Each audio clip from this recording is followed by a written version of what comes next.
Hey, what's up guys, and welcome back to another Pokemon Go video, and I'm back to help you guys prepare for the legendary raid that is about to come this summer. I know it feels legendary Pokemon are taking forever to come, and I know it feels like we could probably colonize Mars before Niantic releases legendary Pokemon. Niantic said it's coming summer, so it's gonna come summer. It's okay, there's only a few months left, so what we can do in the meantime is prepare for these legendary raids. So guys, there's a few things you need to know just before we get into this. Firstly, you want to use Pokemon for the legendaries that are going to be super effective. As I mentioned in my other video, which I'll link for you guys to watch, Niantic changed the way battles work. If you're attacking something and it's super effective, it will deal double the damage. So you want to find something that's super effective against the legendary Pokemon. Now, the Pokemon you want to choose is Golem. I know it's probably something not many people use because I rarely use them in anything. But guys, I'll explain to you as I go through each Pokemon. But Golem is probably like the best one to use. And you want to have a Golem with high IV and a high CP. And make sure he knows Rock Throw and Stone Edge. If he doesn't know them, it's not the end of the world. You can get in raids and get TMs to change the moves. If you guys don't know what I'm talking about, TMs and changing moves,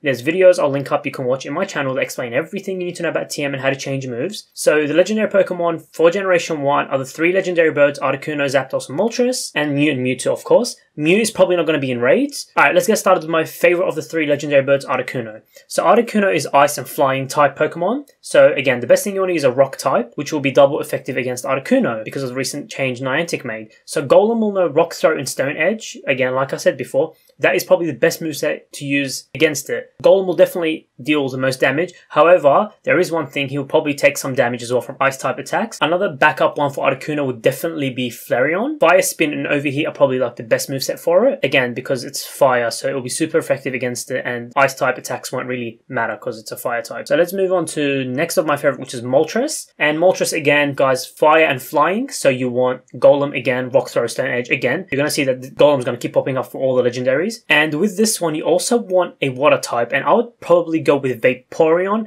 as a water type, and you want it to have like Water Gun and Hydro Pump because that's a good quick and charged move, especially Hydro Pump. It will do quite a bit damage against the fire type. And moving on to Zapdos, and Zapdos is electric and flying, so you want Golem again, and you want Piloswine or another good ice type Pokemon. Piloswine is good, Lapras is good, and you want them to know both ice moves. So Avalanche is actually a really, really good ice type move, and Ice Shard and Powder Snow are pretty good as well. So that'll be good against Zapdos, and they'll both resist electric type attacks anyway. Now for Mewtwo and Mew. So if you guys remember in anime, Ash uses a Haunter to take down an Abra, which is Sabrina's Abra, I'm pretty certain, for a gym badge. Because Mewtwo is psychic just like Abra, and so is Mew, you want to have either a dark or ghost type Pokemon. With Gengar is probably going to be like an awesome one, and make sure he knows Shadow Ball or like Sucker Punch. Tyranitar that knows Bite, because Bite is a dark type move. And with Mewtwo, you really want to get like something really high CP, to be honest, just to take it down, because remember, Mewtwo's probably going to be tough. It's like got 4,000 CP, so if you put it as a raid boss, it's probably going to be on like the 40-50,000. So you want something with high CP as well, because you want to stay up there. Mew is a problem. Now, Mew is like my favorite Pokemon, as I've mentioned a million times on my channel. It's my favorite Pokemon of all time. And because Mew's DNA goes across all the Pokemon, it can literally pull out any type of attack. It can do Fire Blast, it can do Solar Beam, it can do Earthquake, it can do whatever it wants because, yeah, it's Mew. So you don't really have much to prepare against Mew. So the best thing you can do is pretty much just rely on whatever Pokemon you have that's powerful enough to take down Mew.